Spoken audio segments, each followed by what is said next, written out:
This is Suzanne Kenny, and you're listening to the Crime and Canvas podcast. In the previous episode, we discussed being the only one in the room open to truth. Today, in episode 18, we are discussing Laundering the Ledger, the Smithsonian, Anthony Amore, and a fabricated history. I didn't create the power of this journey, I uncovered it. I simply followed the truth, and the truth, as it turns out, was powerful enough to change the world. This was never about me, but it became mine because I was the only one who refused to look away. This is a daughter's journey to solve her mother's story of mysterious art encounters with a stranger. The Smithsonian awarded Anthony Amore a history medal for writing a book with a criminal, while the Isabella Stewart Gardner Museum frames sit empty after 20 years of him on the job. There is a profound, almost insulting irony in the choreography of institutional theater.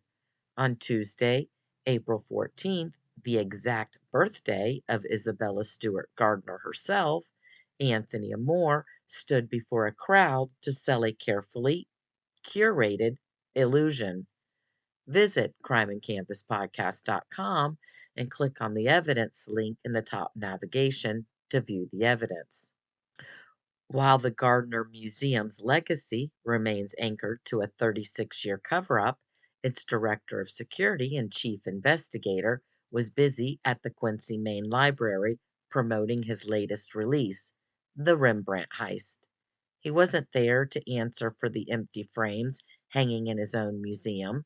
Instead, he was spinning the tale of Miles Connor in a 1975 theft at the Boston Museum of Fine Arts. While Amore sells a curated fiction, you can read my forensic audit of the true Rembrandt heists in the imperial shopping lists of the Dutch billionaire operating as a cultural heritage criminal. You can view that by visiting the Crime and Canvas podcast website and clicking on the evidence link in the top navigation. The most damning piece of this promotional tour isn't the book itself, it is the institutional stamp of approval it carries. Amore's work is proudly touted on his marketing materials as being named one of the top 10 history books of 2025 by Smithsonian Magazine. History? His book is pure fiction. I am genuinely confused. My work is currently listed as fiction simply because I'm still systematically proving my ledger, while his work is labeled history, despite lacking the forensic foundation that would actually substantiate his claims. How is it that his account is validated as historical record while mine is sidelined? When my forensic audit proves the evidence his narrative ignores. I want all of you to understand that I didn't even know about Anthony Amore's antics until the end of December 2025. I am just as shocked as the outcome of my mother's little flea market story, as I'm sure most of you are. I didn't go looking for this system, and the evidence simply dragged me to it. The Smithsonian Award is exactly how a compromised ledger is laundered in plain sight. I think I've just been the one lucky enough to hang in there to see the clarity that only someone on the true outside could truly see. The Smithsonian is using its legacy to validate Anthony Amore as an authoritative historian. And don't get me started on the Smithsonian David Koch Hall of Human Origins exhibit inspired by the stolen and now returned Charles Darwin notebooks of Cambridge University in England. The Smithsonian isn't just misguided, they're standing with Anthony and his con. They have the David Koch exhibit and the millions in donor influence to protect. By awarding a gatekeeper who has spent 20 years failing to recover a single piece of the Gardner art, the Smithsonian is actively wrapping a fabricated history in an aurora of academic excellence. It is the ultimate shortcut for the chaperoned runner. You don't solve the crime you are hired to protect. You simply have your elite network award you a medal for writing about someone else's. And the Rembrandt heist they write about in the book wasn't some great solve. It was Miles's get out of jail free card. Plus, in addition to my imperial shopping list, I am laying out my theory on the 1969 Palermo heist, the theft of Caravaggio's Nativity with St. Francis and St. Lawrence. If a criminal network can pull off the FBI's #1 art crime, they can certainly pull off #3. The authorities blamed the mafia. Is that already a pattern?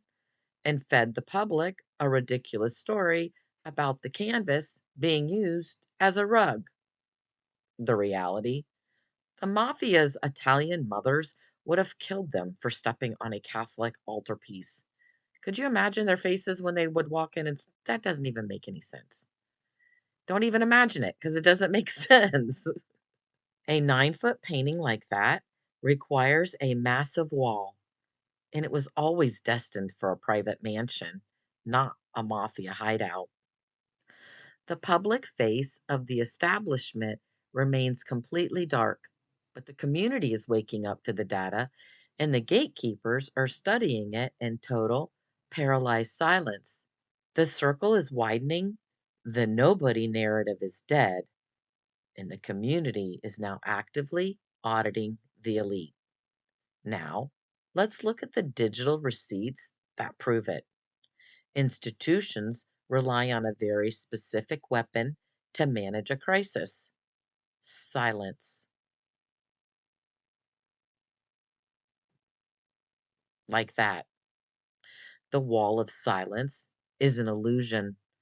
They build a public wall of non response, hoping that if they ignore a whistleblower long enough, they will give up. But I continue to stand by my hashtag, never give up. For years, we've been fed a curated narrative by Anthony Amore. We've been told what to look at, what to believe, and how to view the empty frames. But while the public is fed the con, my server logs tell a completely different story. They want the world to believe that outside investigations are just shouting into the wind. But behind the scenes, the digital receipts reveal total administrative paralysis. This isn't a broadcast to a random audience. It is a direct, curated delivery to a hand-selected ledger. I manage the list, determining exactly who receives the data and monitoring exactly when they engage it. And while the public face of these entities remain completely dark, my back-end server logs are capturing the undeniable truth. They aren't ignoring the forensic ledger. They are consuming it with their bowl of popcorn. Who is watching the ledger? The Federal Bureau track zero ignorance. The oldest corporate defense is to claim a file was never received, lost in a spam folder, or routed to the wrong desk. The data I present completely strips that defense away. The premier law enforcement agency in the country isn't filtering these updates into a junk folder. Their eyes are fixed directly on the coordinates. If we look at the Isabella Stewart Gardner Museum analytics, we can see the exact moment the panic set in. The moment Anthony Amore realized I had solved it, and I was getting closer to finding he was my gatekeeper. If you want to see what systemic exposure looks like, look at the internal network logs of the Isabella Stewart Gardner Museum. For the email address theft@isgm.org on December 3rd, 2025, immediately following the email I sent to Harvard University of the notice of breach of fiduciary duty. The server activity captured an unprecedented spike in his traffic. His panic was on the email titled, "Hello, Harvard. I believe I have a gift for you. The Isabella Stewart Gardner Museum." I unsubscribed his email accounts on January 15th, 2026. If you look at the logs, you can see they continued to return to the data up until April 18th, 2026. That is 4 days after Anthony Amore was at the Quincy Main Library promoting his book.